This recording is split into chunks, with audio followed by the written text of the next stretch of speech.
जिज्ञासा, क्यूरोसिटी, आर्वम, ऐसे कई सारे शब्द हैं जानने की इच्छा को शब्द देने के लिए। पर ये होता क्या है? जिज्ञासा यानी जिसे इंग्लिश में क्यूरोसिटी भी कहते हैं, ये मानव का वह गुणधर्म है जिसने मानव को विकास के क्रम में हम बाकी जानवरों से ज़्यादा स्मार्ट बनाए हैं। तो कुछ तो ख़ास होगा जिज्ञासा इस शब्द में।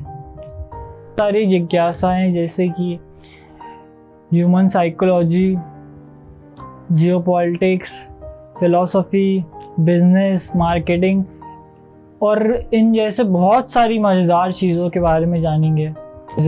फूड कंपनीज का लोगो लाल या पीले रंग का क्यों होता है? इसका कारण ये है दोस्तों कि जब हम कई सालों पहले, कई सैकड़ों हज़ारों सालों पहले जानवर थे, तब हमारे पास खाने के लिए बस कुछ ही ऑप्शन हुआ करते थे, जैसे कि मांस, दूसरे जानवरों को मार के उनको खा लेना, या फिर जंगलों में पाए जाने वाले फल, फूल, कंदमूल, ये सब चीज़ें ही होती थी खाने के लिए। तब क्या होता है था कि मांस, कोई जानवरों को मारना, ये बहुत कम चांसेस होते थे कि हम किसी जानवर, कोई हमको जानवर मिले और हम उसको मार के खा सके। इसीलिए कई बार ऐसे भी होता था कि हम हफ्ते, 10 दिन, 20 दिन ऐसे में भी एक जानवरों के मांस को खा के उससे कई महीनों तक एनर्जी लिया करते थे। इसीलिए, या फिर दूसरा ऑप्शन था, क्या था? फल या फूल से एनर्जी लेना उनको खा के।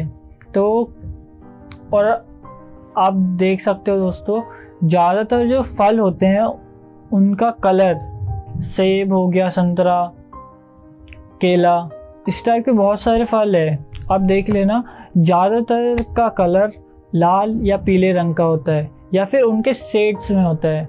लाल के शेड्स मैरून और XYZ, yellow, dark yellow, light yellow, इस टाइप के कलर के होते थे फल।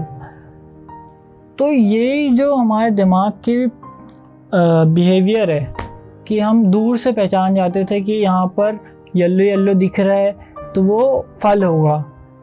यही तो हुआ था ना बजरंगबली के साथ भी, जब उन्होंने देखा कि वो फल लगा हुआ, पीला कलर का आम लगा हुआ, और वो उसको खाने के लिए पीछे पीछे गए, और वो जाते चले गए, और लास्ट में जाके उन्होंने सूर्य को ही फल समझ के खा लिया। तो इसीलिए मतलब बात समझाने का मतलब ये था कि ज़्यादातर कलर येलो या फिर रेड कलर के होते थे।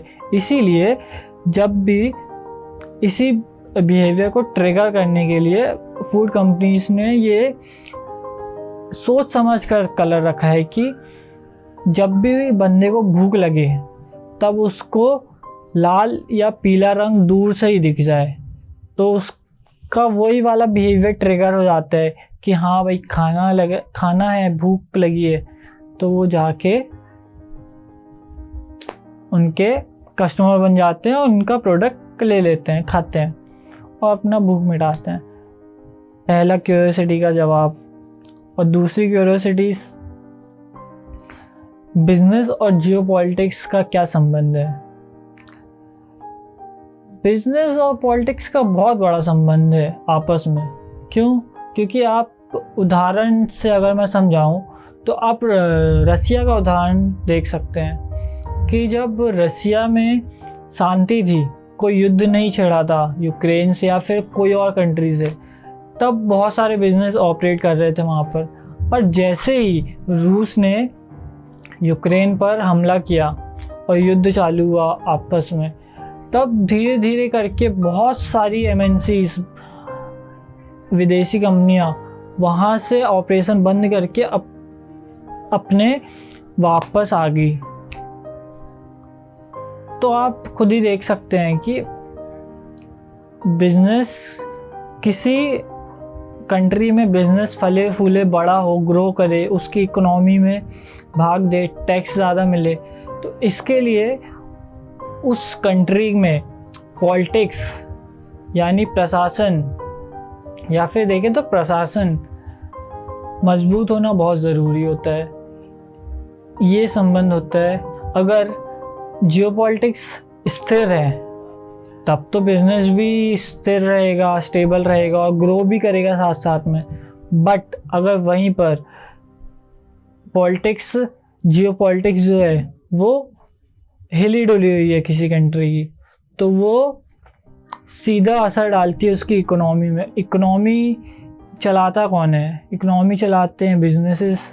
जब वो कमाते हैं वो टैक्स भरते हैं, या फिर बिजनेसमैन्स होते हैं, सभी जमा करते हैं इनडायरेक्ट टैक्स के रूप में। पर डायरेक्टली देखा जाए तो ज़्यादा इनकम टैक्स बिजनेसमैन पे करते हैं। तो देख लीजिए आप, अगर वो कमाई नहीं करेंगे तो टैक्स नहीं पे करेंगे, और टैक्स पे नहीं करेंगे तो सरकार ज़्यादा ग्रोथ पर एक्सपेंडिचर नहीं कर पाएगी, खर्च नहीं कर पाएगी। तो सीधा सीधा सा बात है कि अगर आपके देश में बिजनेसेस को अच्छा मजबूत रखना है, ग्रोथ दिखानी है, तो आपको अपने देश में पॉलिटिक्स को भी स्थिर रखना पड़ेगा। रीजन्स या धर्मों, पंथों से हम क्या सीख सकते हैं जो हम अपने बिजनेसेस में भी यूज़ कर सकें, क्योंकि ये जानना बहुत ज़रूरी है। धर्म और पंथ बहुत कई हज़ारों सालों, सैकड़ों सालों से चलते आ रहे हैं। हिंदू धर्म देख लीजिए, मुस्लिम धर्म, क्रिश्चियन धर्म, जुडाइज़म और ऐसे ही बहुत सारे धर्म सैकड़ों हज़ारों सालों से चलते जा रहे हैं। इस पर वहीं पर कोई भी ऐसा बिजनेस एम्पायर नहीं है जो सैकड़ों या हज़ारों सालों से चलता आ रहा हो। सैकड़ों सालों से तो कुछ है, पर हज़ारों सालों से कोई भी नहीं है। ऐसा क्यों है? क्या हम कुछ धर्मों से कुछ सीख सकते हैं कि हम अपने पॉइंट्स या फैक्ट्स कुछ सीख अपने बिजनेसेस में भी अप्लाई कर सके? हाँ, कुछ है। जैसे कि धर्मों की एक किताबें होती है, कुछ टेक्स्ट होते हैं। वो टेक्स्ट मतलब वो रूल बुक होती है। वो रूल बुक के हिसाब से ही उसका धर्म, वो धर्म चलता है, वो धर्म के लोग चलते हैं। उसी प्रकार अगर आपको अपने बिजनेसेस को बहुत सैकड़ों हज़ारों सालों तक चलाना है तो आपको एक रूल बुक बनानी होगी, और वो रूल बुक में अगर संभावनाएं रखी जाए कि वो समय समय पर उसमें कुछ बदलाव किए जा सके, इसका छूट दी जाए, तो बहुत अच्छा होता है धर्म को और डेवलप होने में और फैलने में। पहली बात रूल बुक। सेकंड, उसका प्रचारक होना चाहिए। प्रचारक या फिर कहे कि जो फैलाव कर सके आपके विचारधारा का। उस विचारधारा के लिए कोई विचार चाहिए, और वो विचार किसी के मन में आए तो विचारक भी चाहिए।